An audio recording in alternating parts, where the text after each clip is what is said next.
What up, everybody? What's going on, man? You already know who it is. It's your boy, Sports God TV, where we talk sports like religion. If you haven't already, just hit the like and subscribe button, man. Share the content, jump in the comments. Let's get it cracking. So, yeah, man, episode 2, All Access. Terrence Bud Crawford. 39 wins, 0 losses, 30 wins by way of knockout versus Earl the Truth Spence Jr. Unified 3-belt welterweight champion. 28-0, 22 wins by way of knockout. We all know that it's for all the marbles, okay? 11 days away for the big mega fight in boxing to date.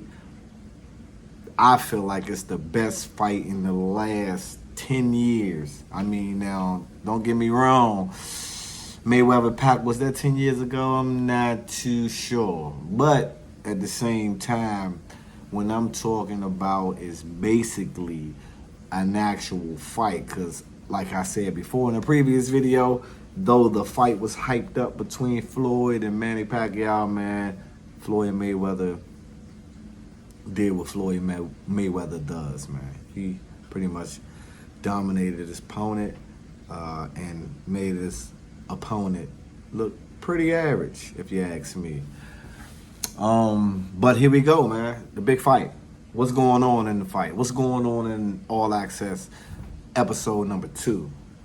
It's still based around family. Morals, principles, and values from both men. In the ring, out the ring. You know, when you're an athlete and you're trying to reach the pinnacle, the apex of being an athlete, and then you become responsible for other people, you know, whether it's a trainer, whether it's a nutritionist, whether it's a wife, whether it's your children, whether if it's your grandmother, your mother, your sister, your brother, you know, you just become the cowbell, whether it's a close friend or relative. You know, you are the cowbell. You're not doing this just for yourself. And so those guys definitely acknowledge that aspect of, you know, being world-class fighters, which both of them are. Here's the thing about the All Access that I found kind of interesting. Episode 2 we were talking about. I'm gonna start off with Terrence Crawford. You know, like I said in a previous video, you know, coming from Omaha, Nebraska, I didn't really, you know, coming from Washington D.C., where I know it gets busy at, you know, I'm not searching and trying to see what's going on in Omaha, Nebraska. I know Peyton Manning put it on the map because, you know, in his audibles, Omaha. You know, he'll throw that in there and everything like that. You know, that's some secret sign, seal, and deliver type of language and lingo between those guys, and they know what to do when he says that. You know, but coming from Omaha, Nebraska, coming from the trenches, you know, Terrence Crawford, like I said, his mom, you know, having him to fight whoever, whenever, wherever in the neighborhood at any given time. If you can beat my son, then I'll give you this, that, and the third. She was already laying the foundation and, you know, making them solid, making them tough, making them stronger, mentally, physically, spiritually. It was shown in the episode that his father, you know, came into play. And just like most of us coming up, young men or women, we may be absent that father for whatever reasons that it may be.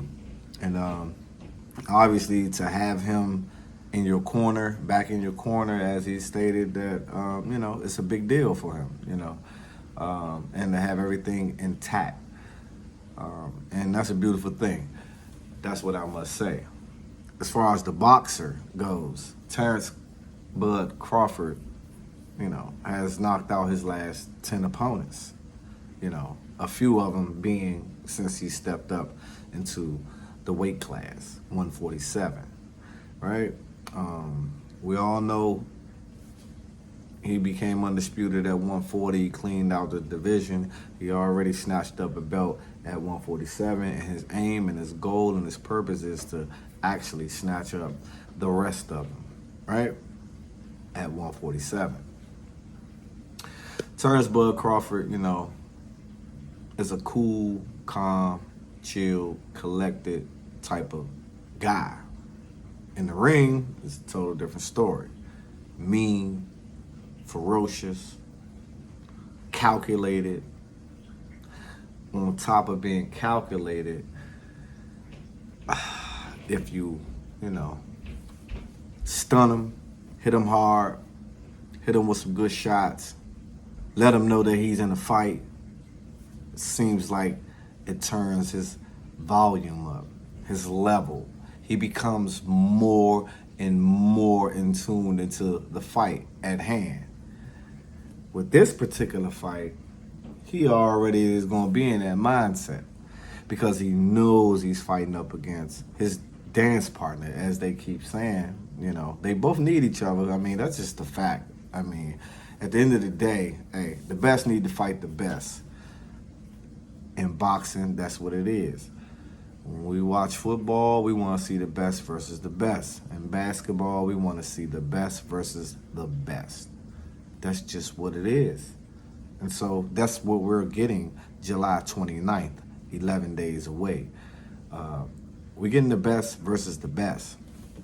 We got Terrence Crawford, the number one pound for pound, as far as how they rank him as being number one. Now, if you watch my videos, then you already know that I don't have him number one.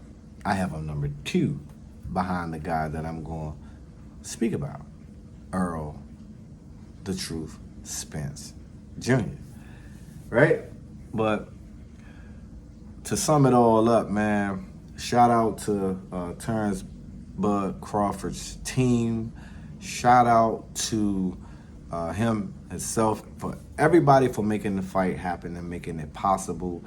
You can see how hard the man is training, how hard he has trained, and how focused and determined he is to bringing all of the belts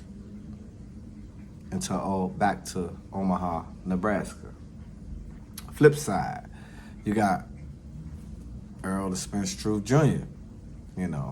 They say born and raised up north, but it's a Texas boy, stays on the ranch, We spoke about the adversities of both men. I have to emphasize this again because it was asked to Earl, when he was fighting Ugas, and Ugas hit him with a good shot, and his mouthpiece came out, and it was just like, what were you thinking in that moment? Why weren't you, focused on the fight? He was more concerned about his teeth being knocked out, saying that would have been embarrassing, saying it would have probably been one of the biggest memes on social media and things of that nature. And Ugas caught him with a clean shot, 2 clean shots. He fell against the ropes, and then he smiled.